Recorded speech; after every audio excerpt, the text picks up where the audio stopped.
Hello and welcome to UK Versus. You may have seen that we had a exclusive character reveal when we had Zoe on. Following on from that, I would like to say do not sleep on the Beast Titan. Immediately after coming off the stream, I went into the chats, Discords, the Facebooks to see what the reaction to the Beast Titan was, because I did get to see him at the summit and it was one of two cards that I remembered all the way from June. Everyone else kind of went up my head. The other one, of course, was the Bearded Titan, which is just an infinity symbol. But the Beast Titan stuck in my head because it is the most powerful effect, in my opinion, because of three little words. Draw a card. He is not a five-hander. He's a five-hander for a couple of turns. He could be an absolute dominant force in spotlights. Not too sure about standard yet. I need to play around with the numbers a little bit and probably give him a little bit of a test. Anything that gives you consistent draw power is a very powerful effect. The fact that it gives you resource management as well, letting you build in foundations, ignoring progressive difficulty, doing what younger to go could do but denying your opponent the same build, is also very huge. On his face, he has very cute, very basic abilities, but it's the symbols that unlock his true potential with the older cards. If you look at things like Sudden Stab, it gets to draw you a card if it's the first attack, and then it gets to build down. Very, very cool. Toga's kit does love having a first attack. But then you look at things like Twirling Needle, which is always considered to be your first attack, which means you get to have a second build down, which means you get to play an attack, build it down. Cheat progressive. Play Twirling Needle, build it down. Cheat progressive. That's huge. Then if we look into Attack on Titan, the draw power gets insane. The backups that we have seen are 6 checks, allowing the Beast Titan to be a lot more risky with their plays. And the shift attacks that we've seen are all 4 checks. If you're just running shift attacks, backups, along with your foundations, you can get a lot riskier with your build. You can go for a build 5 and go, if you can kill me. The big combination to me is with the Attack Titan attacks. I will happily drop this 8 cost attack in my deck of backups, 6 checks and 4 checks as being my lowest, knowing that I will have to commit 4 at the highest and 2 at the lowest to become a 6-hander. Even better, more like a 7-hander. Possibly pushing 8, but we will get into that. So you play the Attack Titan attacks. You don't get to blitz unless they're in deadlock. Cool. You go for the enhances.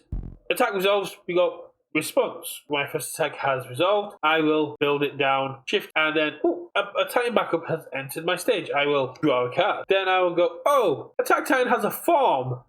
I'll lose 4 stamina. Play it on a 5. Check a 5. But wait, before that, don't forget, a Titan has left your stage, so you draw a card. And then the attack goes through. It sits there because you don't get to respond again. Maybe you build, maybe you got a couple more attacks, because at the end of your turn, you build it down, and a Titan has entered your stage. So that's right, draw another card. That is 3 cards for the cost of 1 attack. That is insane value. That is such a cool interaction. If my opponent kills the Attack Titan backup, I get to draw a card. What are the chances of me not drawing another one? What are the chances of them being able to kill it from its 8 stamina? They only have to do 5 damage to it to get it off its ability, I guess. My turn rolls around again. I get to go, cool, lose 4 stamina. Play it on a 5. Draw a card. Build it down. Draw a card. Lose 4 stamina. Play it on a 5. Draw a card. Oh, I'll end my turn. I'll build it down. I'll draw a card. Oh, look.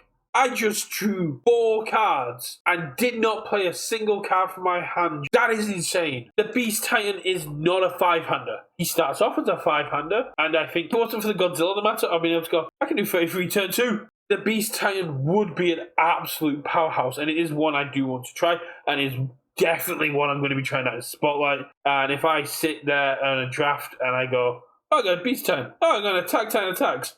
Yep, that's my deck, because that interaction is just so good. I cannot even get into how cool that interaction is, and we haven't even got into his ultra rare attack. The Call of the Beast Titan is such a cool attack. It is an ultra rare that we also got to preview on the channel. It is a 8 cost, 6 low for 8. It has EX, which, is just absolutely dumb. And basically says response, after this attack deals damage, mill X. X equals the amount of damage dealt. If you milled a backup, build it. Oh look, I get to draw a card from that. And then it goes, if you milled a shift attack, build it, shifted. Oh look, I get to draw another card from that. So again, from this one 6-speed, 8 damage attack, I get to draw 2 cards. That's nuts. The value of the Beast Titan. Back in my Magic days when I was playing at the Nerd Shack with the players up there, it was a rule of thumb that the most powerful words that you could get on a card were draw a card, because of the potential that opens up. It gives you more options, gives you more resources, gives you more that you can do. That is a foundation I could have played. That is a card that could kill. It all comes down to whether I'm allowed to draw it. And not only being able to build and get access to consistent draw, I think the Beast Titan was absolutely supposed to be a 5-hander. Yes, the health toll is more related to the old 5-handers, and there are 6-handers that have more health than him. If the Beast Titan can high roll, he can exceed 8 and 9-handers on that health toll. He is an absolute dark horse, and I 100% will repeat this. Do not sleep on the Beast Titan. Many people have said, why do I need to attack backups? Because that backup draws a card. The main issue is that you also get to then draw a card on destruction.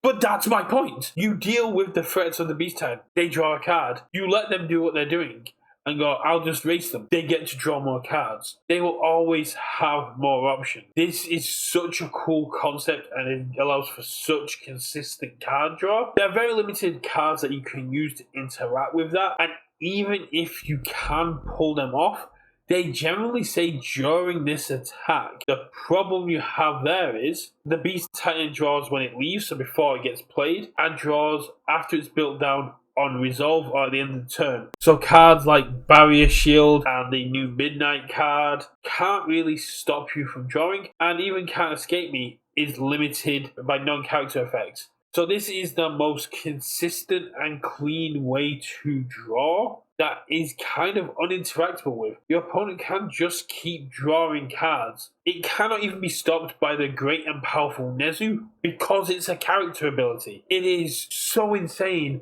that people are sitting there complaining because it's a 5-hander with the old 5-hander health and there are 6-handers with more health. Because once you get established, once you build this deck to its potential, the Beast Titan is not a 5-hander past turn 3. And that is kind of the point of Attack on Titan as well. Games will go longer, but they will be resolved dynamically. And the Beast Titan, our SR character, is the embodiment of, I'm going to play longer, but at a moment's notice, you're going down. And to me, that is huge.